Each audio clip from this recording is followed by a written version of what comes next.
જામજોધપુર શિવશક્તિ ગરબીના આંગણે માં ભગવતી શક્તિનો અવતાર, આરાસુરમાં અંબાજી, પાવાગઢમાં મહાકાળી, તાતણીએ ત્રિશુલવાળી ખમકારા કરતી ખોરડીના ગુણગાન ગાવા માટે આજે હું અને તમે ભેળા થયા છીએ, ત્યારે ભાવથી એક વખત માં ખોડલનો જય જયકાર કરીએ।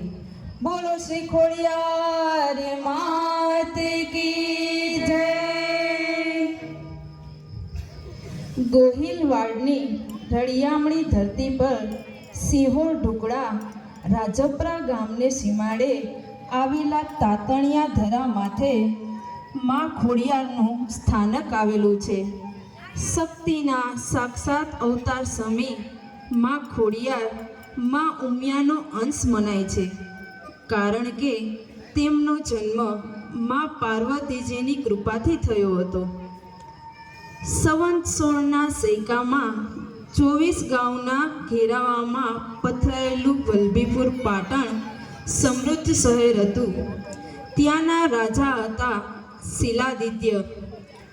આસોંદરા શાખના ચારણ કવિ રાહો તેમના રાજકવિ હતા। રાહો પોતે અભણ પણ હૈયા ઉકલત આવડત અને કોઠા જ્ઞાનનો અનુભવ જબરો। તેમના પત્નીનું નામ મીણબાઈ હતું।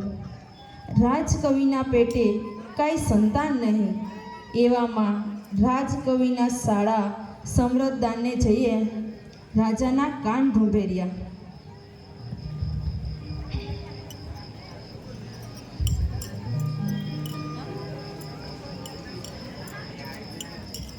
ઘણી ખમ્મા નામદાર રાજવીને ઘણી ખમ્મા। પધારો ચારણ પધારો, કેમ આજે અચાનક? નામદાર રાજવી, આપના સારા માટે આવ્યો છું નામદાર। મારા સારા માટે? પણ મારે ક્યાં દુઃખ છે? નામદાર, ભવિષ્યમાં આપને દુઃખનો છાંટોય પણ ન પડે એ માટે કહેવા આવ્યો છું નામદાર। આપના દરબારમાં રાજકવિ રાહો છે, તે વાંજ્યા છે અને તમારાથી વાંજ્યાનું મોઢું ન જોવાય।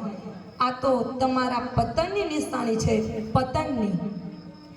સાચી વાત છે ચારણ, જાઓ તમારી બેન મીણબાઈ તથા રાજકવિને કહો કે રાજાનો હુકમ છે, પહેરે કપડે જ રાત છોડીને ચાલી નીકળે, આ મારો હુકમ છે। જાઓ ચારણ જાઓ। ભલે નામદાર, જેવો આપનો હુકમ। જુગ જુગ જીવો નામદાર, ઘણી ખમ્મા।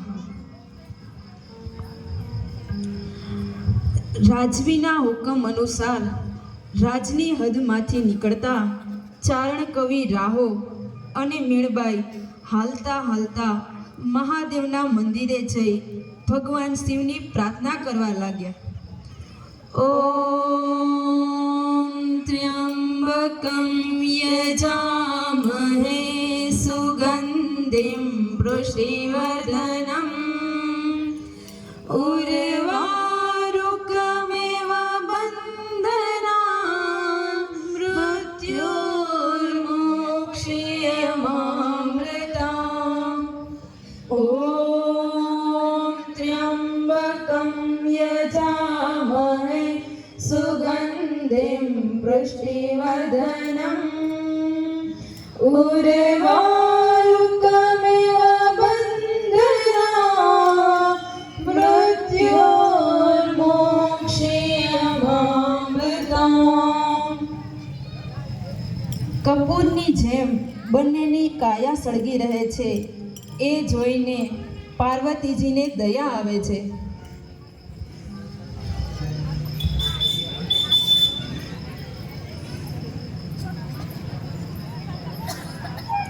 ભોળાનાથ, આ બેલડીને સજીવન કરો, તેમના સંકટ હરો, માથે મીઠો હાથ ધરો. દુઃખી દંપતી આપણી સામે દેહ છોડે તો પછી જગત આપણને હાથ કેમ જોડે? ભલે દેવી, જેવી આપની મરજી. તથાસ્તુ. ઉઠો ચારણ કવિ, હું તમારી ભક્તિથી પ્રસન્ન છું. માગો કવિરાજ. પ્રભુ, આપવું જ હોય તો પ્રભુ અમારું વાંઝ્યા મેળું ભાંગો દીનાનાથ. હે ચારણ કવિ, 7 જન્માય તમારે સંતાન સુખ નથી, બીજું કાંઈ માંગ ચારણ.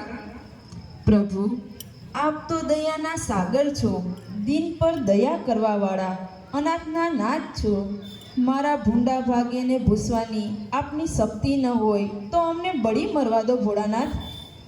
ચારણ, જાઓ, તમારું વાંઝે મેળું ટળી જશે. પાતાળ લોકમાં નાગરાજની 7 કન્યાઓ તમારે ત્યાં અવતાર ધારણ કરી તમારું વાંઝા મેળું ટાળશે, જગતને અજવાળશે ને પૃથ્વી પર પૂજાશે. તથાસ્તુ. પછી તો ધરોધર શક્તિની ભક્તિ જાણી ચો તરફ સમૃદ્ધિ છલકાવા લાગી. રાહો કવિ મામળિયા માદા તરીકે ઓળખાવા લાગ્યા. આવડે મા પાર્વતીના